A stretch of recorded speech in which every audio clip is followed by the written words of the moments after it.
Pak Prabowo kemarin resmikan terowongan toleransi dari Masjid Istiqlal ke Gereja Katedral. Maaf ya Pak Prabowo, Indonesia tidak butuh simbol-simbol kosong. Yang Indonesia butuh adalah negara hadir pada kasus intoleransi. Karena realita di lapangan jauh dari kata toleransi Pak. 8 Desember 2024, pelarangan ibadah Natal di Perumahan Ciptagraha Permai Kabupaten Bogor. 2 Desember 2024, pelarangan latihan nyanyi Natal di Bulukumba Sulsel. Salam damai sejahtera bagi kita semua, berjumpa kembali dengan saya di dalam kasih anugerahnya. Terima kasih bagi teman-teman yang senantiasa setia mendukung dan memberi support dalam perkembangan channel ini. Kalian saudara dan saya sehat-sehat selalu, amin. Deretan gereja dan Kristen diusir oleh orang-orang yang mengaku diri beragama dan bertuhan, dan mereka mengklaim diri agama mereka agama damai dan agama toleran, tetapi sikap hidup mereka tidak mencerminkan orang-orang yang sudah beragama dan bertuhan. Berikut seorang tokoh agama Islam sebagai aktivis media sosial yang terus menyuarakan keadilan bagi agama Kristen yang seringkali mengalami intimidasi dari para intoleransi, yaitu Permadi Arya atau Abu Janda.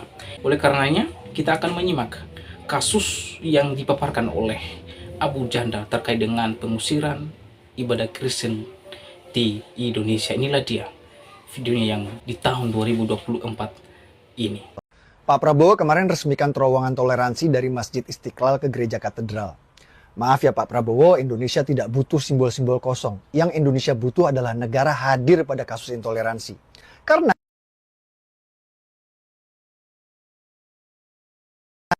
Pak Prabowo kemarin resmikan terowongan toleransi dari Masjid Istiqlal ke Gereja Katedral. Maaf ya Pak Prabowo, Indonesia tidak butuh simbol-simbol kosong. Yang Indonesia butuh adalah negara hadir pada kasus intoleransi. Karena realita di lapangan jauh dari kata toleransi Pak. 8 Desember 2024, pelarangan ibadah Natal di Perumahan Ciptagraha Permai Kabupaten Bogor. 2 Desember 2024, pelarangan latihan nyanyi Natal di Bulukumba Sulsel. 16 November 2024, ancaman bom di acara wisuda Universitas Katolik Unpar Bandung. 1 Oktober 2024, penolakan Gereja Kanaan di Pondok Raya Tangsel. 22 September 2024, pelarangan ibadah Minggu di Perumnas 2 Bekasi Selatan. 20 September 2024, demo penolakan Sekolah Kristen Gamaliel di Kota Parepare Sulsel. 2 September 2024, pembongkaran gereja jemaat GBI di Damasraya Sumbar. 1 Agustus 2024, percobaan bom gereja di Kota Malang. 3 Juli 2024, pelarangan festival kuliner non-halal di Kota Solo, Jateng. 1 Juli 2024, pelarangan ibadah jemaat GPDI di Tarik Sudiwarjo oleh Kepala Desa. 8 Mei 2024, pembubaran doa di Perumahan Cireme Indah, Kota Gresik. 5 Mei 2024, penganiayaan dan penusukan mahasiswa dan mahasiswi Katolik yang sedang doa rosario oleh oknum RT dan warga di Pamulang. 16 April 2024, persekusi rumah doa di Pandeglang, Banten. 28 Maret 2024, pembubaran ibadah Minggu dan pencopotan papan gereja GKII di Semboja Kaltim. 24 Maret 2024, pembubaran ibadah Minggu jemaat Tesalonika di Teluk Naga, Tangerang. 17 Maret 2024, pelarangan ibadah Minggu di rumah oleh warga di Jalan Sagabunar, Balaraja, Tangerang. Dan 25 Februari 2024, penyulitan izin ibadah jemaat GKI Bajem Ciracas oleh oknum RT RW. Saya bisa kasih lagi data tahun 2023 kasus intoleransi sama parahnya dengan 2024 Pak. Saya Permadi, Wakil Ketua Sekber, Sekretaris bersama Koordinator Nasional Relawan Prabowo Gibran di Pilpres 2024. Terima kasih Pak. Tokoh agama dan Tuhan pendeta saudara-saudara, selama saya menjadi atau menjabat jadi gembala sidang, saya tidak pernah mengajarkan hal-hal yang buruk kepada teman-teman, kepada jemaat. Dan pada hari ini tujuan kami mau mengadakan ibadah perayaan Natal. Tapi apa jadinya saudara-saudara? Ketika kami sudah menyediakan tempat untuk bisa beribadah secara khusus, secara kusuk di tempat kami, dan kami sudah mempersiapkan itu semuanya.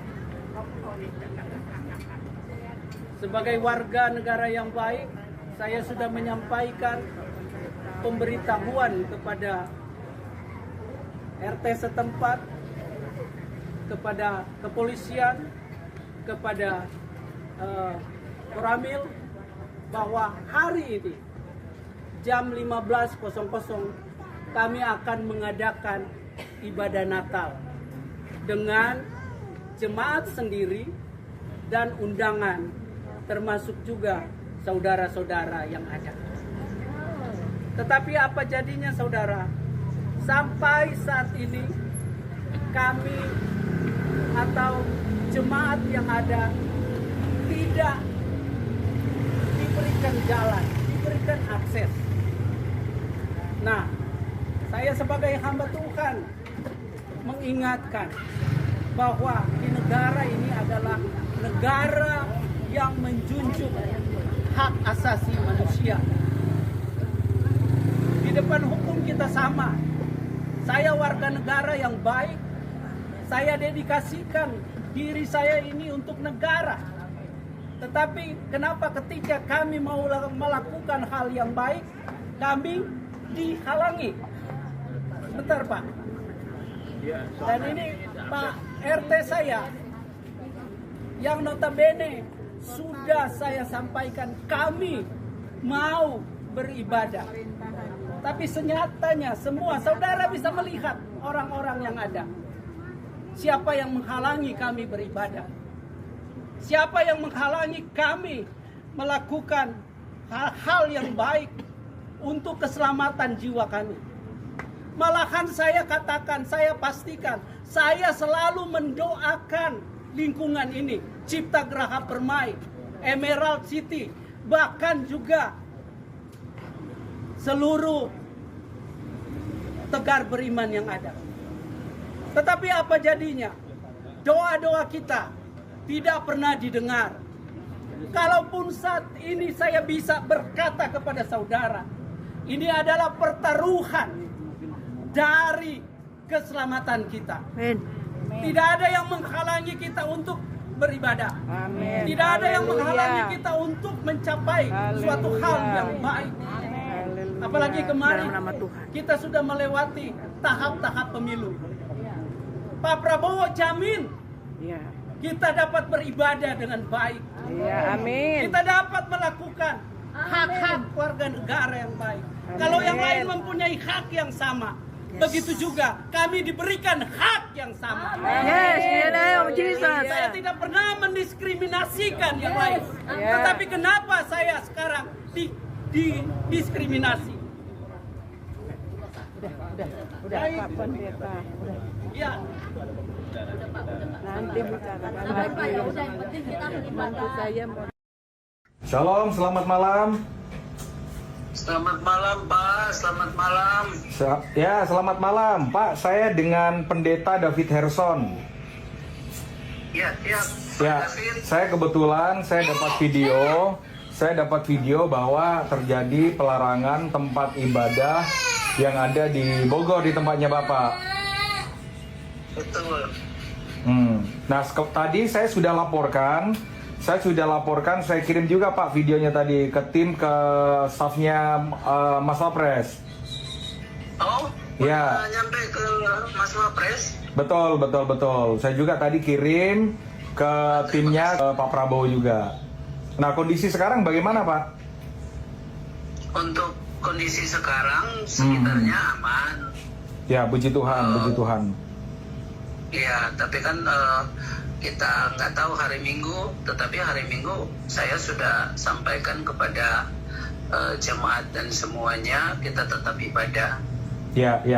Jadi ini dalam proses ke depan. Ya. Yang mengenai orang-orang yang kemarin yang intoleran itu ya mungkin dalam hal ini mereka merasa mereka menang, tetapi ya artinya saya berpikir jauh supaya tidak terulang lagi hal-hal demikian. Betul. Karena kan khususnya di Kabupaten Bogor ini selalu terulang, apalagi dalam bulan-bulan Desember ini perayaan Natal kan. Jadi saya mengharapkan sekali ya ke depan tidak ada lagi. Ya. Jadi hal ini harus diselesaikan atau dituntaskan semuanya. Betul Pak. Kemarin waktu terjadi pelarangan itu pihak keamanan setempat bagaimana Pak? Ada, Muspika ada. camat, kapolsek, koramil. Ya. Tetapi kan ketika kami berdiskusi dan saya bilang tolonglah portal yang ditutup ini dibuka karena jemaat kami, undangan kami mau masuk terhalang dengan portal itu, maka mereka menghalangi portal itu dan duduk di depan portal yang orang-orang itu. Ya. Nah, dari nego itu selama dari jam 12 sampai jam 3 tidak ada untuk memberikan perintah kepada warga yang menutup portal itu dibukakan karena sudah jam 3. Seharusnya kan kami sudah mulai ibadah. Saya minta izin kepada camat, kepada polsek, kepada koramil dan orang-orang yang ada di situ. Saya akan menyampaikan kepada jemaat saya karena ini adalah hal yang sangat-sangat sensitif kan? Ya, betul. Nah, saya menyampaikan itu di depan portal itu. Saya juga detik-detik terakhir sebelum saya menyampaikan itu, saya minta tolong dong dibukakan. Iya, sebab ini kan ada hak kami hanya beribadah. Betul Pak. Kami melakukan yang baik, tidak pernah melakukan dan tidak pernah meresahkan. Bahkan kalau saya selalu memberkati lingkungan kami. Iya. Tapi terakhir untuk pihak dari camat, pihak keamanan, mereka bagaimana Pak? Akhirnya portal itu dibuka? Enggak. Sampai kami setelah saya berdiri portal itu kan tidak juga dibuka. Padahal camat, kapolsek, mereka dari polsek mereka hadir di situ. Hadir di situ. Baik Pak. Kita nanti kami akan kawal terus Pak, karena di pemerintahan Prabowo Gibran, Presiden dan Wakil Presiden menjamin Pak bahwa setiap warga negara berhak untuk menjalankan ibadah sesuai dengan kepercayaan masing-masing Pak. Pasti nanti kami akan kawal, apalagi saya juga pendeta Pak. Kita pasti akan kawal Pak. Iya. Terima kasih Pak David. Siap. Semangat terus melayani Pak Niki. Nanti keep kontak Pak, kalau ada hal-hal seperti apa, gangguan lagi nanti tolong kontak ke saya Pak. Baik. Nah, kita saling support, kita saling bantu, karena semua kita berhak dan dapat hak yang sama untuk kita beribadah di Republik ini. Iya. Ya, semangat terus Pak Niki, semangat terus melayani Pak. Ya, selamat Natal Pak, selamat Natal. Selamat Natal. Ya, Tuhan berkati Pak, Tuhan berkati. Nah teman-teman, itulah dia paparan dari Permadi Arya, di mana ia memaparkan ada 17 kasus intoleransi atau pengusiran, pembubaran ibadah yang terjadi pada tahun 2024 ini, terjadi yang dialami oleh umat Kristiani di Indonesia, saudara. Ya, sungguh miris terjadi. Mau dibawa kemana negara ini? Seolah-olah negara ini adalah negara yang memiliki satu agama. Padahal negara Indonesia ini beragam agama. Tidak hanya satu agama, ada 6 agama yang disahkan berhak ada di negara Indonesia ini. Tetapi para makhluk tertentu yang menganggap diri mayoritas dan menganggap diri negara ini kepunyaan mereka, mereka berani sekali mengusir ibadah umat Kristiani. Terakhir kejadian di Bogor, di mana umat Kristiani di sana mereka Natal di gedung gereja, padahal mereka sudah melakukan yang terbaik, mempersiapkan diri untuk merayakan Natal. Tetapi apa yang terjadi pada hari H Natal? Mereka ditolak, diusir oleh orang-orang berpeci, orang-orang yang mengaku beragama, dan orang-orang yang mengaku bertuhan. Ya, tetapi pertanyaannya, orang-orang ini adalah orang-orang yang mengaku beragama dan mengaku bertuhan. Pertanyaannya, apakah Tuhan yang mengajarkan hal-hal demikian? Apakah Allah yang mengajarkan untuk mengusir ibadah agama lain? Ini pertanyaan yang patut kita pertanyakan. Karena kenapa? Karena mereka mengaku diri adalah seorang yang beragama dan bertuhan. Masa ada Tuhan yang menyuruh umatnya untuk mengusir dan menolak ibadah agama lain? Ini semua miris sekali terjadi di bangsa ini. Sudah beberapa kali terjadi. Di tahun ini ada 17 kasus terjadi. Setelah pelantikan Prabowo Gibran, ada 3 kasus yang terjadi pengusiran ibadah umat Kristiani. Saya setuju dengan apa yang disampaikan oleh Permadi Arya, bahwa negara ini hadir untuk menyelesaikan kasus-kasus intoleransi, bukan membuat simbol-simbol intoleransi. Padahal jauh dari kata negara toleransi. Mengapa masih banyak umat Kristen belum merdeka secara total dalam menyembah Tuhannya, dalam beribadah, di dalam memuji Tuhannya? Padahal konstitusi menjamin kemerdekaan tiap-tiap orang yang memeluk dan meyakini agama masing-masing. Jangan-jangan hanya orasi saja yang disampaikan oleh Presiden Prabowo, seperti yang digaungkan oleh Presiden Jokowi, yang hanya menghimbau saja, hati-hati. Bahkan ia sudah berjanji untuk mencabut SKB 2 Menteri. Pada akhirnya, dia sampai pada akhir jabatan, tidak kunjung dia melakukan apa yang dia janjikan itu. Mengapa SKB 2 Menteri harus dicabut? Karena inilah alasan orang-orang tertentu memakai dasar SKB 2 Menteri ini untuk menolak ibadah dan agama lain di tengah-tengah mereka. 10 tahun Pak Presiden Jokowi menjabat sebagai presiden, tak kunjung ia mencabut SKB 2 Menteri. Kemudian dia tak kunjung ia menyelesaikan masalah-masalah yang terjadi di Indonesia ini.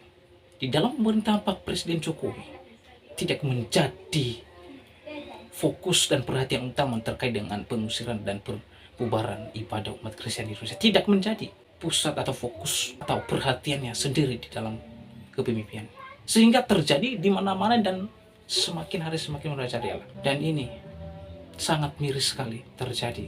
Kami berharap kepada Presiden Prabowo Subianto pada masa jabatan 5 tahun ke depan, ingat janjinya, toleransi ditegakkan. Jangan hanya sibuk dengan hal-hal yang lain lalu mengabaikan ini. Speak terbuka kepada Presiden Prabowo Gibran. Kiranya penyelesaian dan pemberantasan intoleransi di bangsa ini adalah menjadi bagian fokus dan perhatian utama yang secara masif dari tugas Presiden Prabowo Gibran sebagai presiden. Itu yang kami, karena kenapa? Kami umat Kristiani sudah muak kelakuan para intoleransi ini. Sudah muak aksi-aksi mereka ini, kami sudah muak. Dan jangan sampai kami umat Kristiani habis kesabaran. Dan oleh sebab itu, sekali lagi kepada Presiden Prabowo Subianto dan Gibran Rakabuming menjadi fokus dan perhatian khusus kasus-kasus ini, karena memicu konflik antara sesama, bisa-bisa terjadi pertikaian antara saudara. Oleh karenanya, kiranya video ini ditonton dan diviralkan supaya Prabowo dan Gibran segera menindaklanjuti kasusnya. Demikian video saya kali ini, saya bertemu di video saya selanjutnya. Tuhan Yesus memberkati kita semua. Shalom.